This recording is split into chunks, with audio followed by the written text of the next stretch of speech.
O te manatu le atatu tu lai mai lunga. Se moli mai le sasi o tatu tama. Tatu tu lai mai fa moli usu mai pese fa fitai.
Ole atatu wala mai lalo faftela. Pinatu le avanoa inisfo yo bale alofa. E ala ini ie wala atu saunia. Woli tatu tama ya alo ponuia. Pinatu le avanoa famul lava ali amataina le tatu sauninga.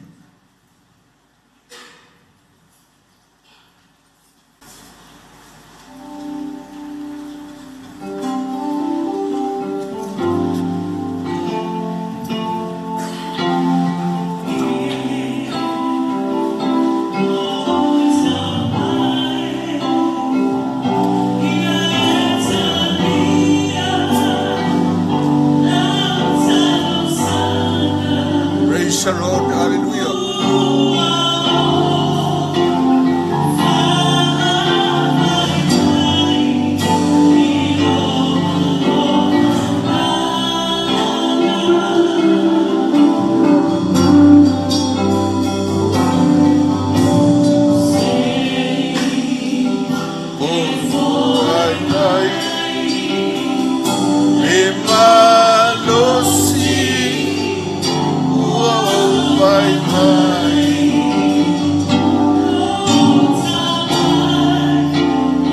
Praise the Lord, hallelujah.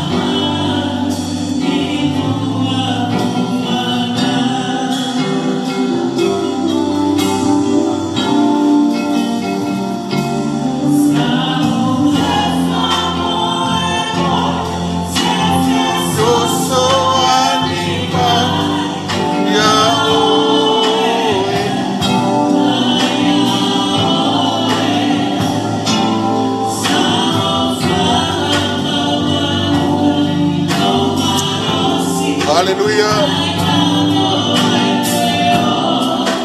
Praise the Lord. Thank you, Jesus.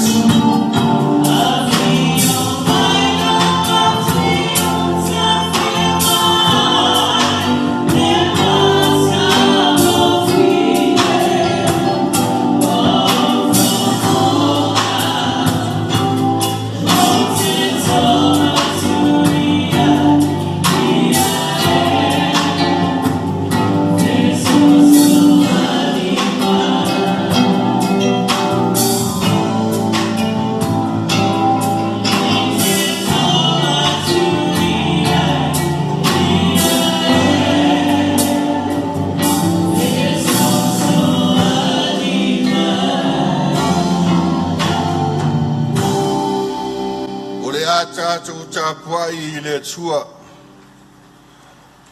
lo ngai ia famnua tu ia Yova o mea mo fo ia tonu ia chau ia famnua tu lon suaf pa ia lo ngai famnua tu ia Yova au fo i nei ngalo si metasi o ana melofa Ngaka pa ia e fio mai. E whao ia te mātou i le nei chaiao. O le nei aso le atua le mātou ta māsa mātou tuina atu i ate oe. O le toi aso nei o si o mātou ta mai au Ulugia. Mātou talo ta mai la wa fio. A le ai le fisosani e le ngaka pa ia i ate mātou. E whai fua le mātou ta po inga. Whaamunuia mai ta maa. Amene ma amene. O le atatou tulai mai lunga. O le ave tatou vi inga i le atua. O le atua tatou te maua ai le oli oli. O le atua tatou te maua ai le mawhana whana. Fo i ale vi inga i ate oe lo mātou atua. Nei maso umalama se i o le whawavau e whawavau lava. E tatau le tangata soifua po le tangata ola. O nei loa alanga atu i ate oe. Whamanu atu i ate oe. I le tele ma le anonoa i au me alofa e te fo ina mai mo i mātou. O le a ea se mātou tali atu tamba. A watu o mātou ola e whaunga ina mo oe. Manu o maua le ola mo le malos. O lauvi inga nā tamba. Amene ma amene ma amene. Ia le a tātou usu ma le peselea. Ua lata mai le aso. E tau i atu e, si mai le nini. Ua lata mai le aso.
Tātou ifo matalo i le li. Le atua le tō tasi pa i ai. O le atua o le tamba, o le atua le alo, ma le atua le ngang pa ia. O le atua o ainga, o le atua e kāresia, o le atua o nuu, o le atua o atunu umo le lei, le alolang. Wa mātou i whampuna watu i atu oele mātou atua. Mai le ta ele o mātou loto. E a watu ai le whaafitai o le whaamanuma le whanitanga i atu oele. Whaafitai lo walofa ma lo wanga le lei. Wa ala whai mai whanunga le lei. O au auna ma whanitua. Le pa io ainga lua, wo mai o masani. Ai mai se Samoa poto o mafuta le nei chaya. O le atua mo Samoa mo le atua. Le atua a whai e tele le mātou whaftai i atoi. Ua tatau mo no mea. Whaftai le ola ua e fo ina mai i atei mātou. Whaftai le eo o mātou mana waina o le ala leo le mātou wala pea. whaafetai le tua I lo loto whaamangalo I o mātou tangata. E ui lava I mātou o le whanau ang sala. O lo mātou wa I tui pēr I atu o I le aso ma le aso. Ai te alofa muti vale pēr I o mātou tangata. Ta mā o mātou wala watu I atu oi. I lalo I fo te fu elo sa taro Yesu Keriso. Whaamangalo mai le mātou I whonga re re tai au. Ta alo ta mai le ua fio se e whamnia mai. Do e sauninga si o mātou ta mā ia alo po Ulugia. Ia iai le mā whana I inga lua. Ai mai se o le tina ma le whanau pele. Ona o le tamau e amia. E le taungo fie le o mai o le oti le atua le mātou tama. O le to e sea se tasi to tonu o le ainga I pele I loto o manganga. E langona ai le matuitui ma le tinga. E peta iane le atua le mātou tama, mātou te langona le mawhanawhana. Te a whaofi le upo le ola mātou te wha longo ai le atua le mātou tama. E ulama mātou te ola, ai ai taimi mātou te oti ai. Tālo tamai laua fio se e whaamanuia mai ia te mātou le nei aso.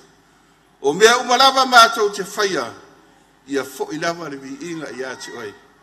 Ai fo I le whatau wa I o mātou tangata. Amen e mamen. Ia o le taimi landei wa tātou o mai I mori mau. Vela lea ia le atu inatu mua le avandoa I le tina ia whasoa, whaamole lava.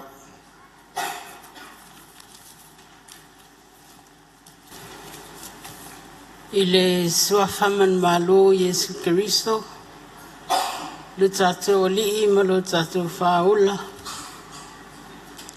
O te whatalo whatoa I sunga via whiangainga mo la te patua. Le pa ia la silasi la o wala aulia whapea a inga na lua le nei tai au.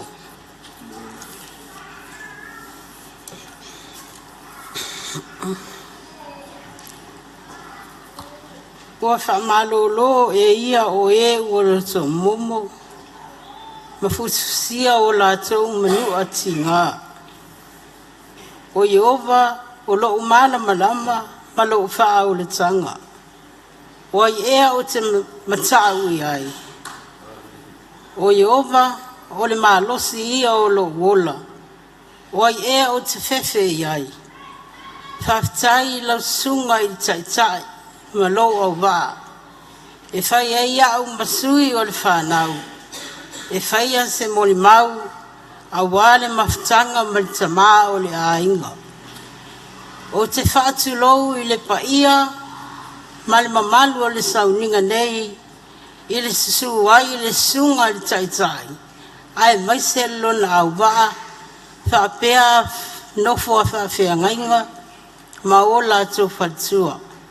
Au sa moa ua potu o le ale o iai le leo a waile ngafa tau lima inga I so u vai. Ai o le atau mawhai atu se mori mau a wala mātou mawhtanga ma le tamau le ainga a o maua lona ola ma lona malosi.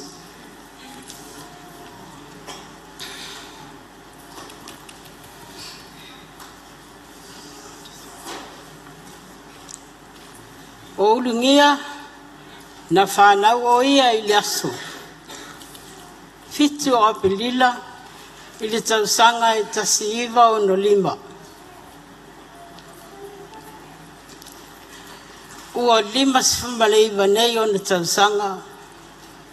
Lea ua tu uai le manga ua maftanga ma le tamao le ainga. Whapea le whanau. I le aso luas fulma le ono Novema I lona tausanga I tasi iwa o no lima. O le tausanga le na sa au ai tu ai ia te ia. E toa fitu le ma whanau.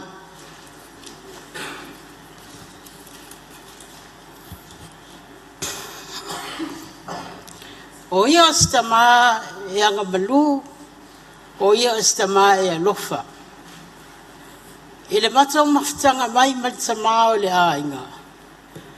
Po le alava le mea taunta e mana o iai se e tasi o le whanau. E lote o lava ni utila e alu e whaatau.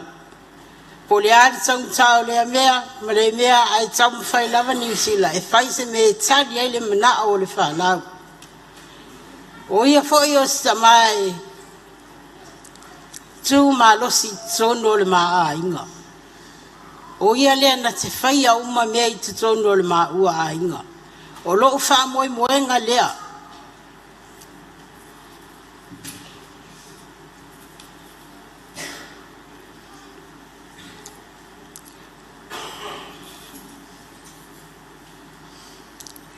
Wale ai so watu. Wale ai so wha moe moenga. Pe o ia le sa o wha moe moe ia i mea o mai whai tono le maa ua a inga.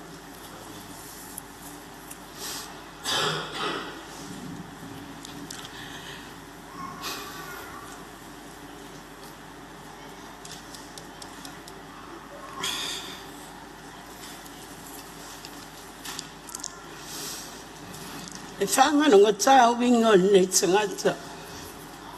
Whaangano ngā tā te leo na wingo. Awa oia stamae loto mawalalo. Oia foia stamae e lofa i tamaiti.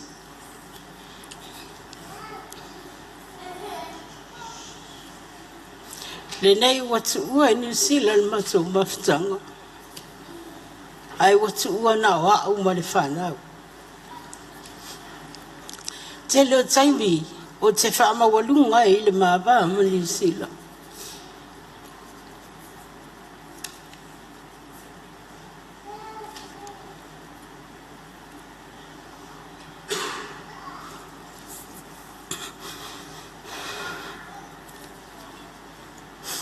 Whaangalunga tātele. Whaangalunga tātele. Lea ualu. A lea ua o le lope whawhea na o Toia watu i le ngaluenga. A wai pei o la driver lea. Na o lo sau whai lava. Ai ave ia le tāwale. Whaangalunga tāwina ngei tangata i le maua mawhitanga. O ia o sta maa lofa i tono le maa inga. O ia fo i tu maa losi i me whai tono le maa ua a inga.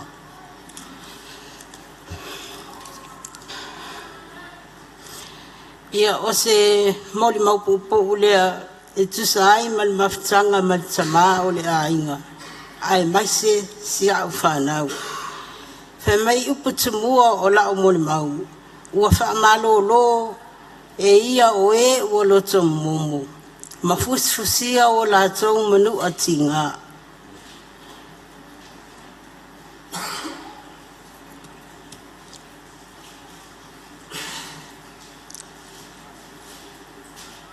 Ua owi loa. Ina ua o mai le mati tui mati ngā o ni osi. Pei o le atua. Sa o lango nai le mawhanawhana. Wale whamalu lunga i ti ngā mua au masi au whanau. E ese mai ai whi au whamai senga, ma whamawhanawhananga, mai na yo ma a inga. Le e ka le sia o wo ma e ma sani. Ye o vai, o oe o lo malamalama. O oe o lo whaoletanga. I o vai, o oe o le malosi o lo wola. O ai ea o te whewhe iai. Manu ia tele la sunga i taitai. Manu ia lau whaingaruanga tofia le atua ma o la tu whaltua. Manu ia tele tato whalapa tuptunga. Ai o la au ma le whanau. I le anga le mai o le li. So i fua ma ia manuia.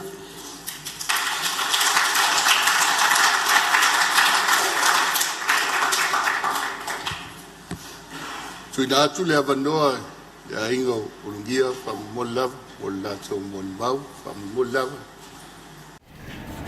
E mua no whātalo whātu i Taito i Sauninga. whapea le au whaingalwenga pa ia le atua. Ma o tō whaltua, a inga na lua whapea wō mai masani. I le swafa man mahalo lo tātou ali i whaona. O tūla e atuai e whaisina mo le mau pupu. I le tuangane i Ulugia, Taito, alo New Zealand, Toia i wau tawhili. O Toia i wau simaima. O tua whine o Ulugia. E whai e ia amasui o uso, o tua wha whine o Ulugia. O le tamau New Zealand, Toia i wau mariseu tawhili i vainganga sa le aula. O le tina o tūla au tele, Schrader, whau wau, o malie i whale ula. Toa iwa le whanau a mātua o mātou mātua e whātama lima teine. O New Zealand e lona fitu o le whanau. Ma o maliu le teine tasi o toa lua nei tama i a New Zealand. Tama lea i ngoa i a poasa i nisa nofo i Melpone. O tutoe ai nei na o mātou e toa ono. O au o lo nofo le a inga i Samoa. O uso matuangane lo au maui Australia ma Amerika. O le amatanga mai lava i le a onga amatanga mai ngā le a onga whaifi au ma le a onga sa i vainganga. So o ai i le maa lisi mulvai o na wha maa ia ina lea ia i whaleata, polisi o whaleata lea o onga New Zealand. Lona o langa whainga luenga. Lana ngalwenga mua ma o lana ngalwenga mulmuli fo i lea. A o lei malanga mai New Zealand. Ma tunu mau. O le malaiva a lele i whaleolo. Mafutanga o New Zealand. O stangata e tausa a fia o file e nui. O na winga po le a le tele atu o ni tala i ai. E tali mai lava i le ata. E tuua lava i New Zealand Samoa. I le i whaapea na whaamisa i se isi. O mafutanga i New Zealand Mastaria. Ina ua maliu lo mātou tamau. O New Zealand unia. Sa maafuta i lo mātou tina. Sa ia wa aia la whaasoa i New Zealand. Malanga ati i Australia. Wha mautua i fo i New Zealand. Ia New Zealand whaasoa. Le malana whanau lo mātou tina. O malanga fo i New Zealand po Australia. O New Zealand fo i whaasoa. Ma le whanau sa o wha mautua ai. Lea whaasoa whaftai tele lava mo lau tau singa lo mātou tina. E le ngalo lau tau singa lo wha lo mātou tina. Nā fo e tila fia, e fo i winga lo matua i staimi. Ai le mawhai no matua ai atu. O e whaafiti ai, o te waia lava i te ata lava oi. Lea whaasoa whaftai tele lava mo lo whanga wanga leni mātou tina au tō maafuta. Lea fia malu. Ia o se mo le mapupu atu lea i le tuangani. Ia manuia tele lava. Tato au fia. Ai e ele pese se au whanau. Fia uswina mo le latu ang tai lava.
Praise the Lord, hallelujah. Matango fie de bi ingo le tuana sa ye tinam and monsieur na yunalo.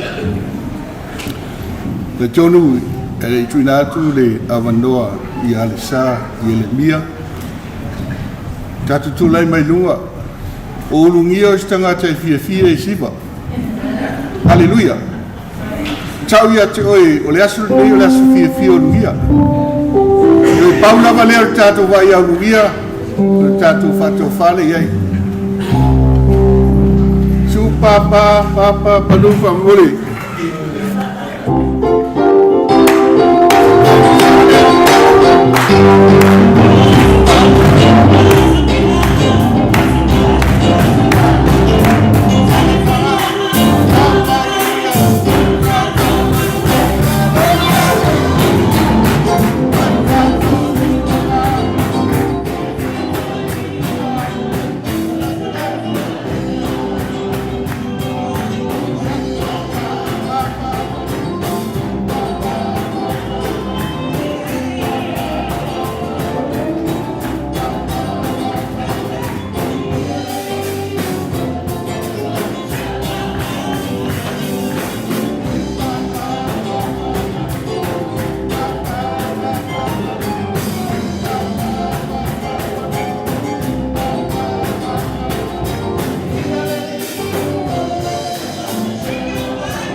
Lord. I now Shiva Viri. Praise the Lord. Hallelujah. Temilani atinatulole amanoa ya Lisa Yeremia from Molab.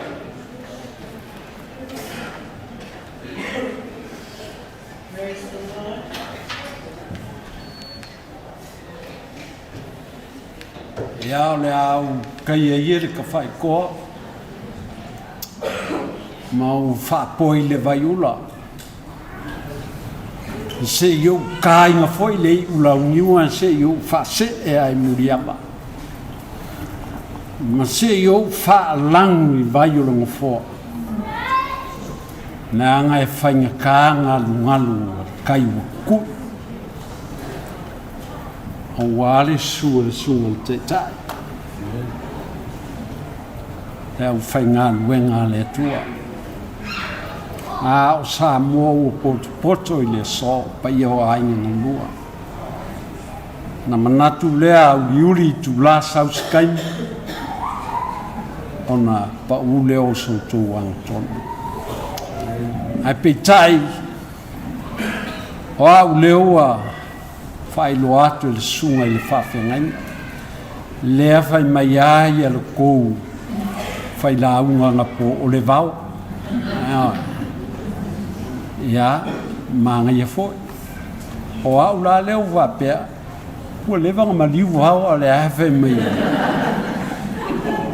pe tai o le so ia leo o mori mau pe ni sa noa le sunga le tai tai e leo se aso whano noa le aso fia le ko fai a alo ko fai paia e mal to fai a unia o aula ia lo fai lo o le sa alo Yeremia tu vaiti ia o le matu ainga ia o le kinkiki fasalele o winga la e upe fai a fasalele mata e vave a upu fai a sa fata e mata poto e a nga fa pele o le so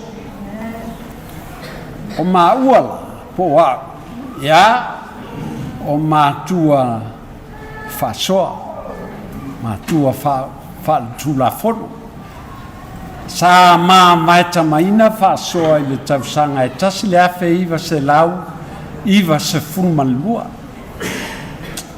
la uala ma desta mai tai le na matu o mai pi fese sa o mo mai ina leo o lesa yo la ma fa na le nga liu mai sa mo el tau sanga le mai lea mai fa soa ya o mai le o ma kua e ko ki ama ku kusa masia fa nga nga top mai o mai loa ia olo e baba ai ni kos e o ia na ole le kos sui o e amata ai matau fa nga yo ye na ia mau ai ni ala nga luenga io mai wole ko ia nga o ngia onga fa ia o having you courses right ia na iulea mau ala nga luenga ai mau mai nga luenga alis ia pi kau kalafia ngai marcos nga ave walu suingo fo ai mau mai nga luenga faso walu fenga luenga le flema ia alwa il matu maftanga sanga lavalea ya manga yale sia fangau ya o le nga luenga ya e fa pena lava lo ye vai kemio ke al piki maia so e ke wa saufe mai ya o le ye le ya si tenyo sio matu wainga masangi la lak fengal ben fakas ya o mai le la mai mala uele ta mangapa o ya wale lik wa mo fo sia fa ma ve ya alwa ya ke wa mai so le la ma mai ya foi ngale ya skenyol maku fal fengal we ngale le ma sangi yo wole le ma ngaya o nga maka mangava lo so pe nga se afai kula ya va via ko fale wa va wa kuai ma yaso wa kuai ma yaso ya ke lo kalongo aku ya le fin o ye wa faila na boyfriend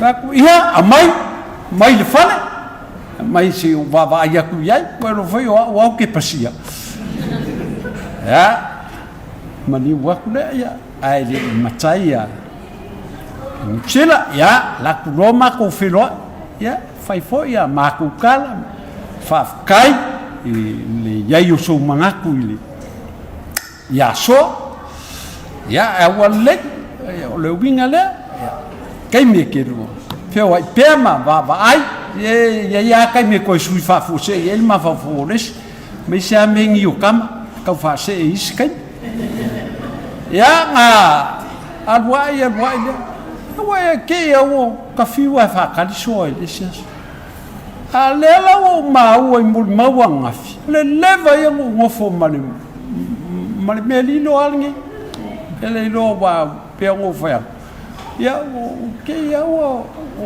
makule wo ma nga so le ba ya a o lela ngo ma singa fa kalanga le mori ma le fionga ya ka uli ilianga leva pe nga sau malanga ben la vela nga ben ka ape nga me fai fa pe or ka nga kala le nga ngisi por ko fa ya alo longo wingo ila le nga fa so mai ai nga mafu ai le lang ka ueso a makalo inga ia ngai wa o fa ngai o fa nga e oi ele I fa pe nga ia o ale mo so ma manusila inga makai longa maku ai le ma fai lava ia ka mi nga lo le ke o ko e ma fanga ma ku maftanga ia le lang ka uele mo mau so nai uainga tau sanga le tasilafe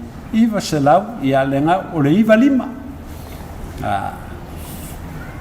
fai loia ia la maftanga le fai la fatsia la ia ola ma ke ia isi o uso I mangel o vilia ku ya o aku foi no mako ainga io wa foi ele la ke le roe ele ele ele mo le se mako mafkanga ma mangiusila ma faso vilia ku ya o mai ele ka wa ko lo I ngiusila ma faso ele ile la o ko fa ya sa o uso lele wale o malanga mai ya maskasi o ko finge o la ufa kali uma mai ele ya ma ko no po la fu se me al ma ko aingo fa la be la be fo ma ko aingo o ma fu in bala mai mo ya ma ko ku no ke uno ko la ko ngol fa del ma o ne o ke le o ke passao ko ala vai ko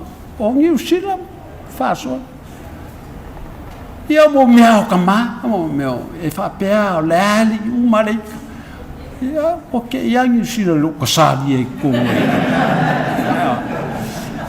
ia nga mai le pe ia fo ia ku ia mea o mo mea le o winga wa fo yo sa fa pele ia sia fa na sia ia so o ila nga makang ko mafanga le ia le matu maftanga mane afin kaimi ia e taimi asi ko ai ma uai faia ia te lo falongo fai el so kai ile ia New Zealand ia kaimi asi ko ai ma o aku matu mafuta mako kalkalngo se ia o ile tau sanga tasi la fe iva se la uiva sumala iva ia tal no lo faso o la ua o le la o mai Australia ia le langa o mai no fa mautui Brisbane ia lo la ainga e pe ama le tolu tau sanga o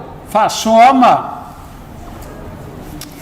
mal to faya alo por ko faya Ulugia in Brisbane, ai wala au. O mai e ka whao mai, o mai ka whao mai, kausanga, sos kausanga whaku, o au no ke pisi la ngā ruena, I le maua se ia bango. Ia, ai mai se aso whapitoa, ale se aso kama, o aso kinga, wala au aku ia soa ma New Zealand, se o mai ka whao mai, tausanga la e lua afe sfuma lua, ia wa mapulava le, olo le aso kinga lua afe sfuma lua, koe wala au aku aso ama, o mai o loko kongi lua pasas, kongi wha malose kuai soa ma, ia ma mai lo lua afe sfuma lua, ako mai loa, peilao I.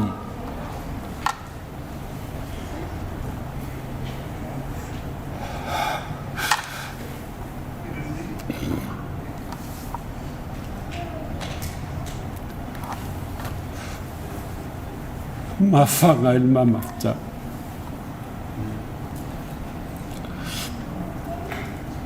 Pero fai atu lo mon mau ke lo kanyu ma ko New Zealand. Na le maus kanyu I ero maku mafka. Ai no ko ma. Le anga ka kamali le anga ma mo mo. Como le falo alo o sabu mon mau baba ai como le ai o au so fia ai mo fa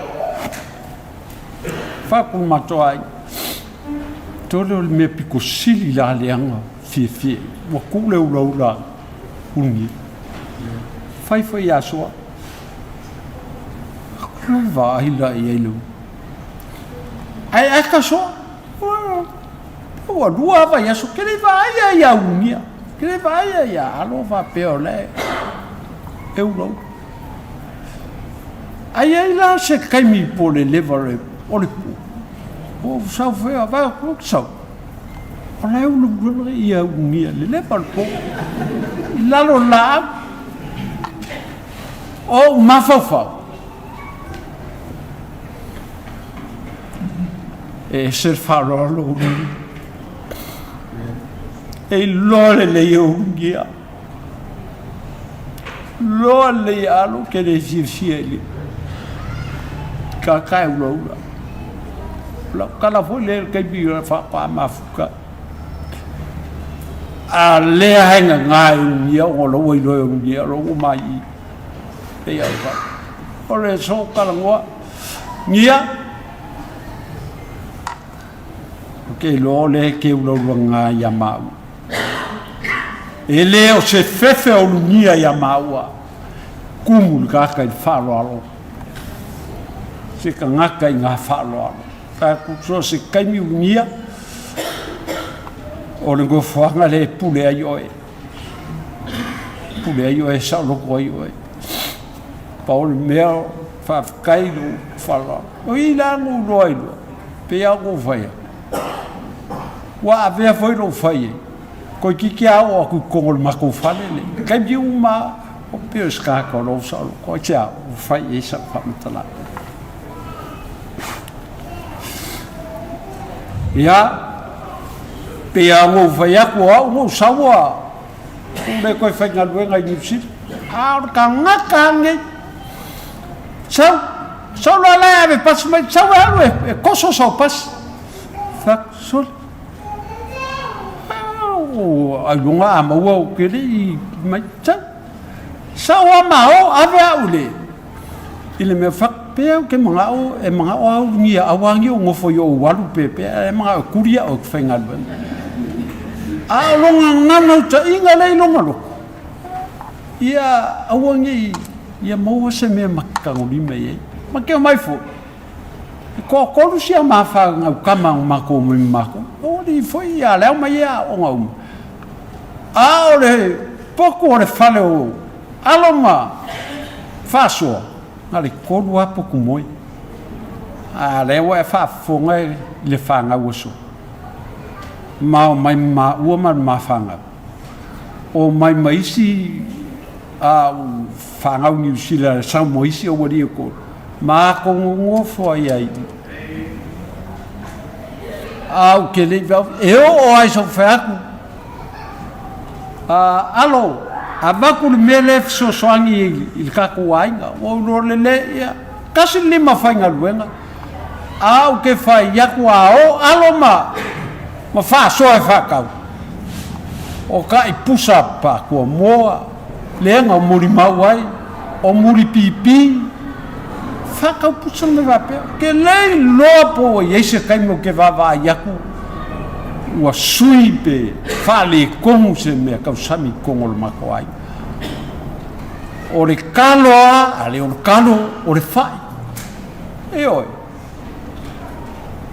o la muri maule sta ngata inga kausi makua i la ulea va vai le la o an kai mo le manga wa yangi sila ya kausa au yangi sila wa pawale le ngoa ese lo la kalaka ye kai mi umala ma ke oi oi suela la sengele a pas ngai wa o voi la fa mai lo wa kala ngore fa ko lenga ka kali filinga kir ka kali ia ma fai mai ia leo mo lo ngwa vangol fal pas le lango wa lakwa ia ma fai nga luenga ia sio wa kali ko fai ya ma fai nga luenga le fal pas wala wa kamasang fai mai ia lungia ia ma o mai sinia ka fai ko ia lungia ia fai mai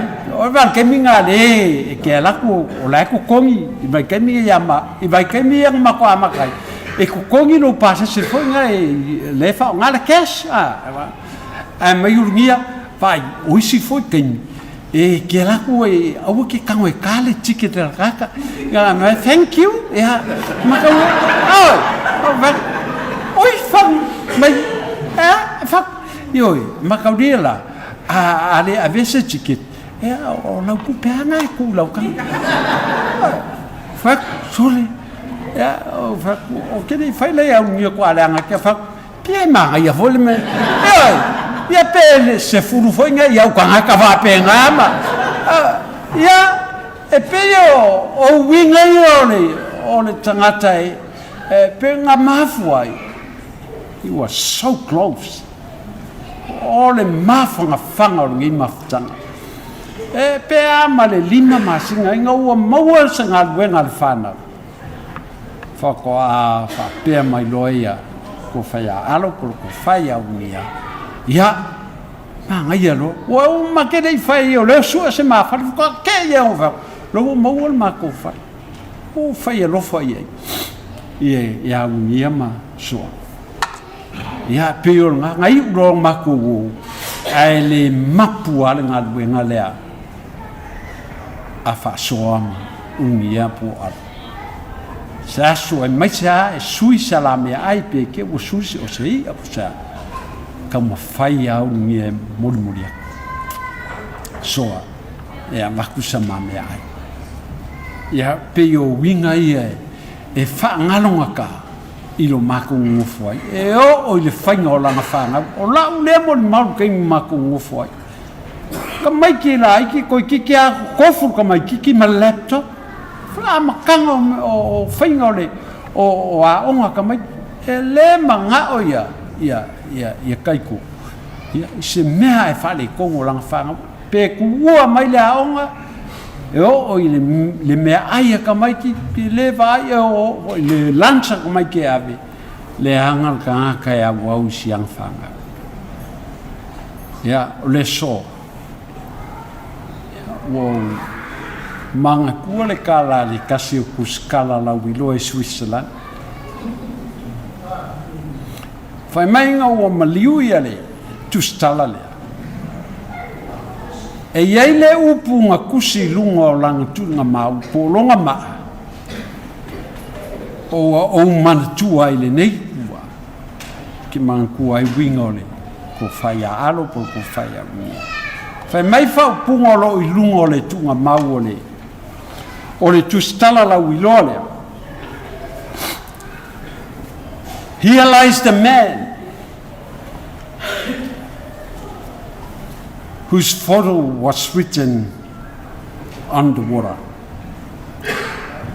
O lo ta oto i luma nei se tangata ua tusia longa ingoa i lungo le vai.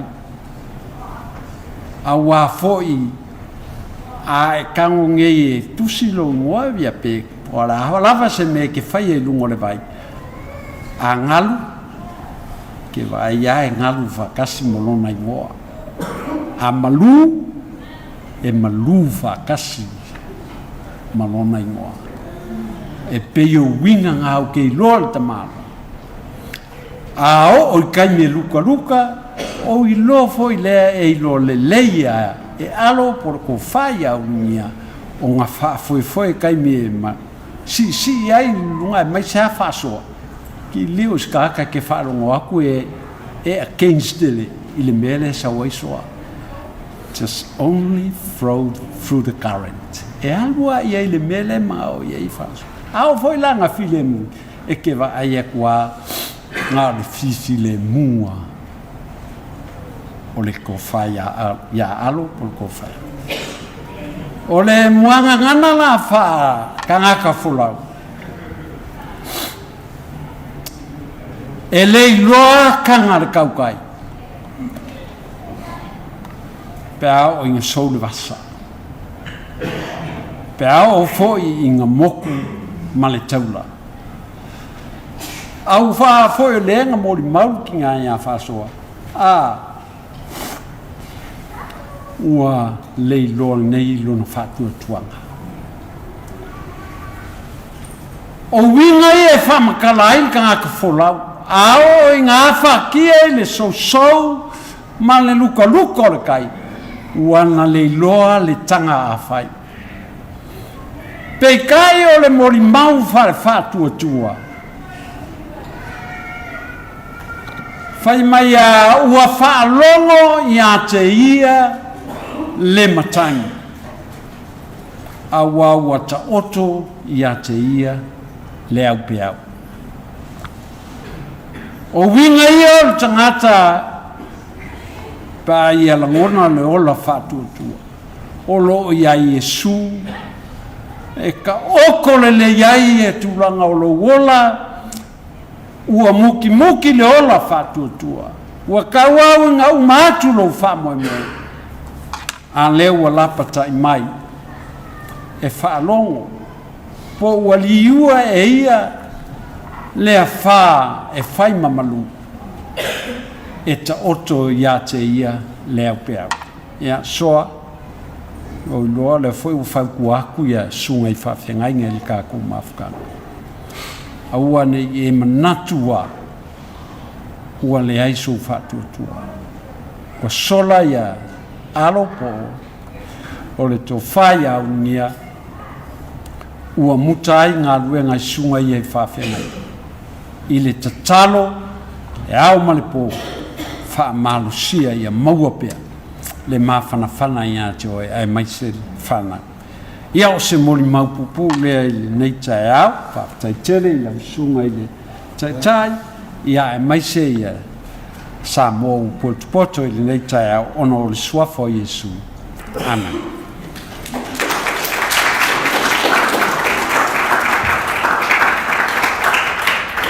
Mātango fie na wā mori mau le nei tae au.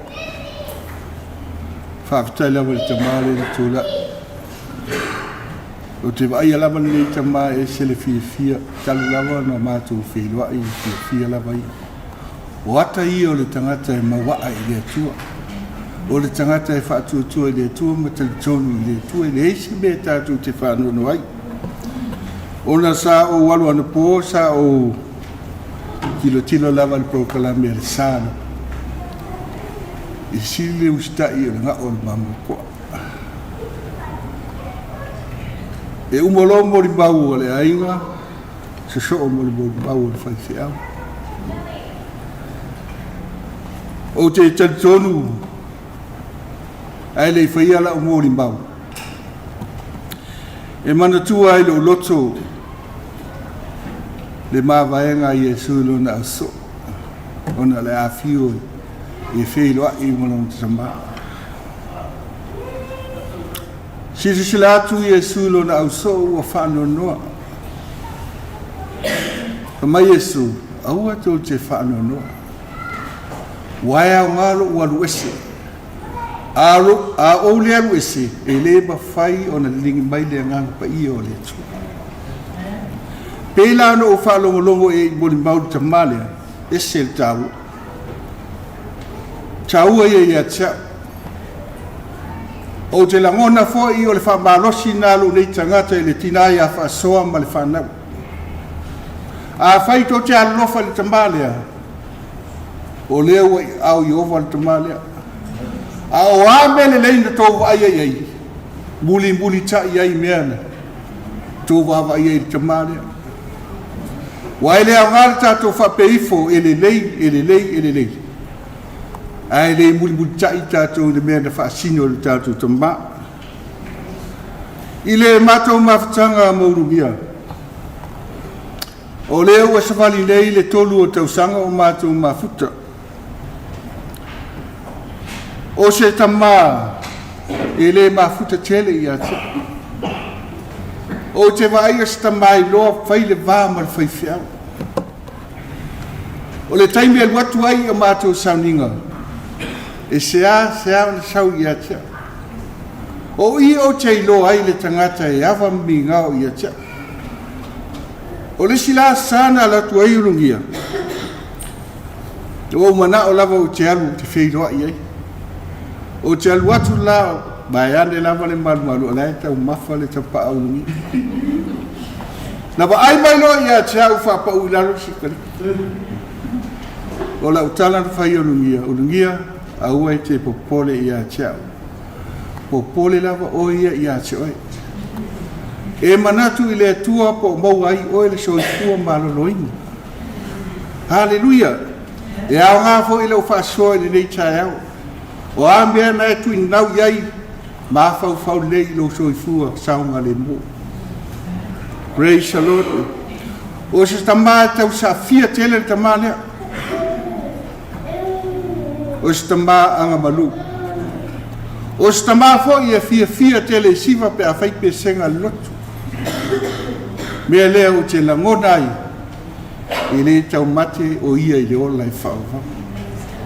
O ia o stangata ua lewa o na malama i le tua morona finga ngalo. Hallelujah. Nā tātou usu mai la pese lea. Ala mai mai. Ina utamu whaile sina upu mai lava lea fionga le tua. E po lava sina e upu o te whaitawina.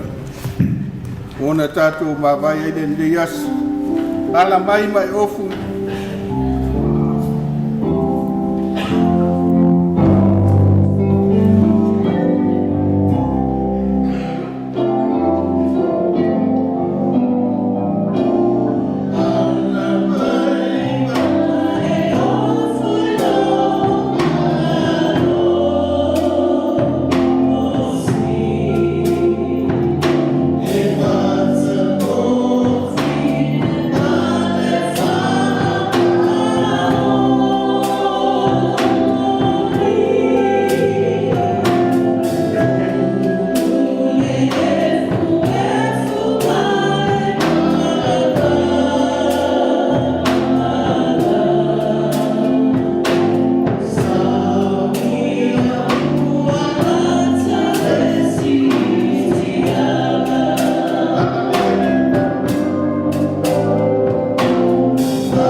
whaitawina o a whio pa ia le tua. Ioanes fulmaltasi, lona whai upu e luas fulmalima ma luas fulmaleonu. O whetala atu Iesu ia teia, o au nei o le toi tū ma le ola. O le whātutua mai ia teau, e ui lava ina oti e ola lava ia. O tangata o lopo foi e whātutua mai ia teau, e le oti lava e o le whāvau, po ua e talitonu mai e. Praise the Lord, hallelujah, e whamdia mai le tua le whaitawina la na whio pa ia. E le tele se whi au mo oe le taiao nei. O au nei, o le ala upu moni ma le ola. O le upu lea o tātou whalongolongo iai le taiao nei. E tā ua tele le tangata soifua po le tangata ola. Ai a mia le soifua e le tua. Lona winga e whaamnatu mai ai a te oe mau. E te tau o na tātou wola ma le whātutua ma le tatonu i le li. A whaise au tua o mawhawhonga le tai au nei. O Iesu o le whaitotoa i le ola e whaavau. Hallelujah! A tonu o se tala ua loa o na launga ina au ona le tua. E manino mai ai ia te oe mau i le lei tai au. O se ainga ua lewa o na mafuta ma Iesu. O Maria ma Mareta o la tuangane o la salo. Ua lewa o na whalongo le upu o le tua. Ua lewa o na vava ai ma sila sila i le tua. A le mele tupu e le tantonu. Hallelujah. Wai na ua oti la salo. Fa mai Marita ia Iesu ana e nei le oti lo tuangane. A e whaitau le leia e le tusi lea o ina tangi ai Iesu. I le tangi Iesu o se alofa na tangi o le itza. Meo le tangata i le taitonu i le tua. Le hana o ngā tātou te o i lotu ia sa a tātou te le taitonu. A e taitonu o Iesu o le whaitoto o le ola e whaavau. Tu maua ina. Au auna ina. E leo le tāpua inga. A o le atua le tātou tāpua iai. Praise the Lord, hallelujah. Lo a inga o le whaamalosi nari nei taia. Ia tātou au auna ma le mauti noa. Tātou whātua tua i le tua ma tātou tantonu i le tua. O apera ama o le tamā o le whātua tua. E le i manu lava apera ama i lona atari o isa koe o se le taulanga. O i tātou te loa ai o le tantonu apera amo. Na mana o lava e ave lona atari e o se le taulanga. Ai oua nei galo i ati tātou. E saunia e le mamoe o se le taulanga. Le ainga whano noa. Le tina e maise o le whanau. Ia alofa lava le atua ia wha maise me wha ma whanatu ia te o tau. Ia maise o sunga i wha whengainga mo lātou wharitua. Le pa ia lo tau ainga li. Ai maise fo i o le mamaru nei e kale sia. Tātou wha maro losi ngā ruenga le tua. Ua tātou vai ai le lalolangi ua wā tau a tunu. Ua o mai fo i wha mai o onge. O i ua tātou loa ai.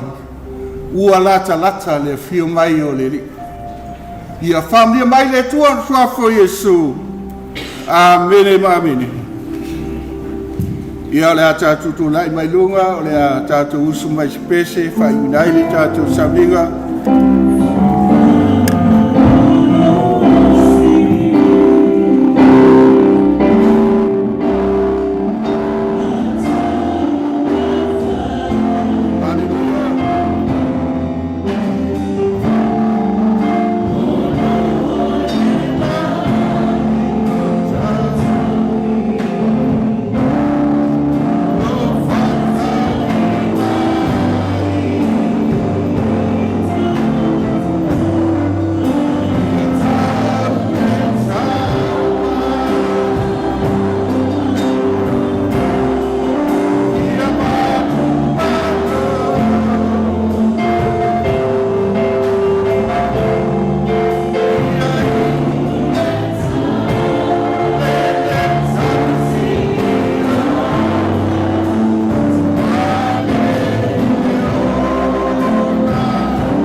o siano i ailo na whaamui. O le mau a le apostolo Paulo. E le mawhai e le oti. Ona ave seina le alofa o le tua i a te oe ma. Wari atu le whaafatai ma le whaamalo tama. O mea umalama na mātou whaia le nei chaiau. Ia mawalunga lava lo vi inga.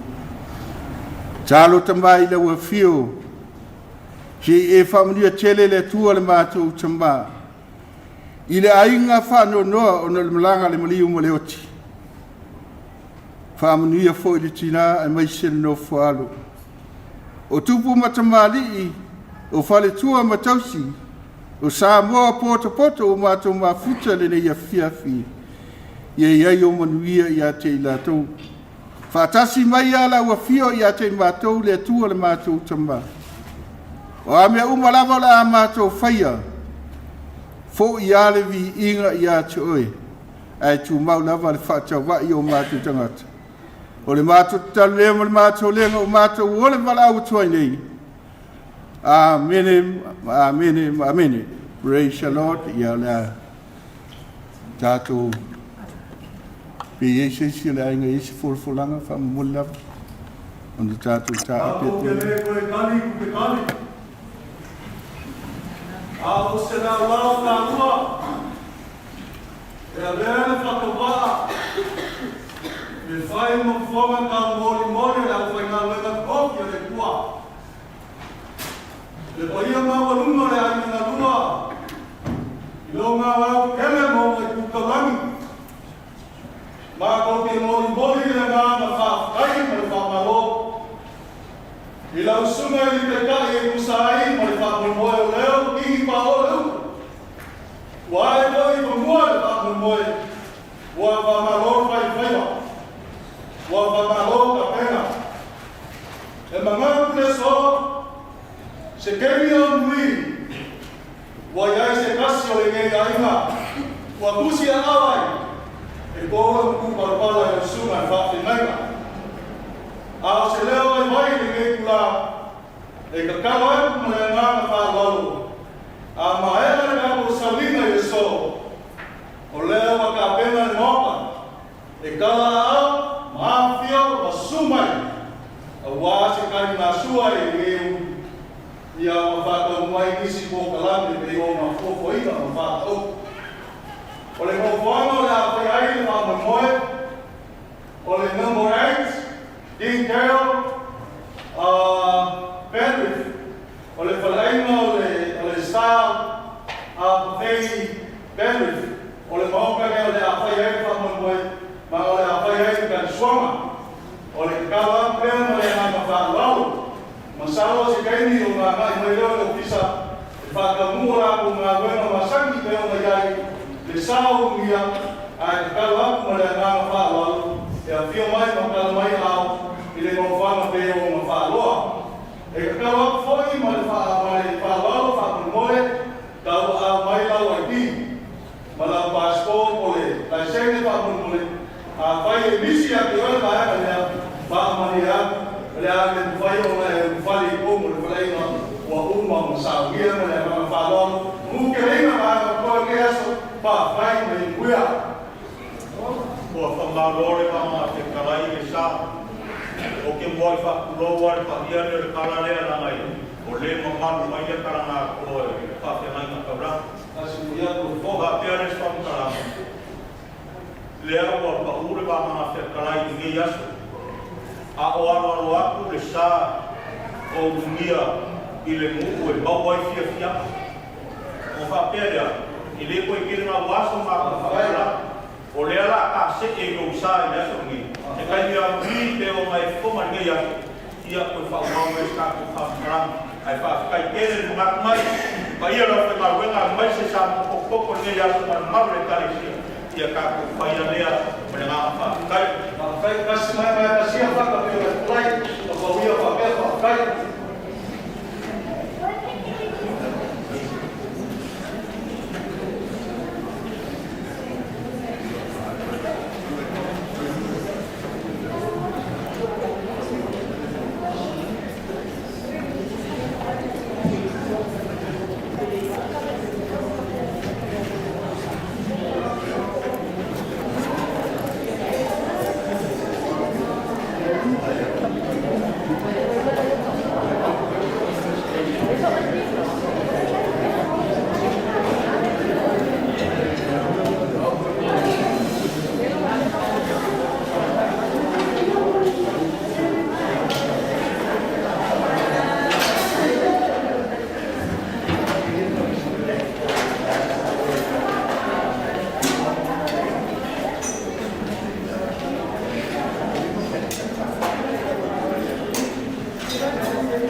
pala pala aolona lofa wala e mea umalaba o mai lea o lea o ti ilele fa'auta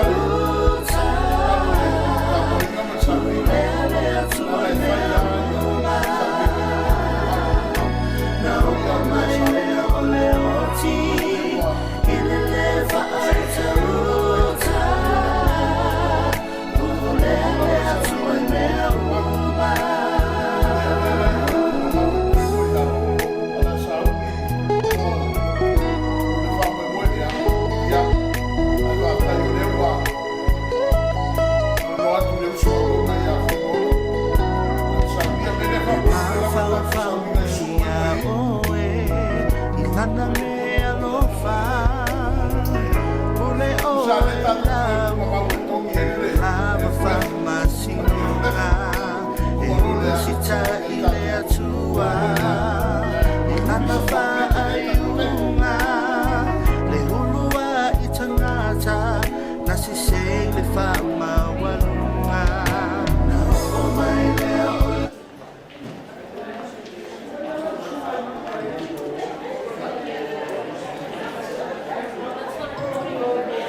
E ai foi o lato mo no suafo.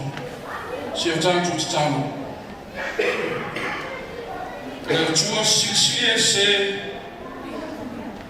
le brio lo war pere Yesu Cristo lo faccio na luina le oti Molo na maro lo ngai lo sanga na fa pa ia ina i tu na mau tanga pa ia Molo na choi chu mamaku ma o mai ai le ola ma le ola tani le mara malama ma chocho le atu I e tani a mai le ma cho fa tai le lava no le nama ma lo le oti ma tu mau na ia sa mia foi mo ma cho ma ina cho no e mo e no swa Ia e tau fia I mātou I le mawhtanga whau whatasi mai nā tau uma. O e alo si o mia le ono. Le alo soi fua pēr. Ma alo pule au whatasi ma ngā uwhiu. Ma lea ngā pa ia o le atua tō tasi e whau. I le ai se ngā taana. Se o tātou pese, le pese whau vai, le kumusaka.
That's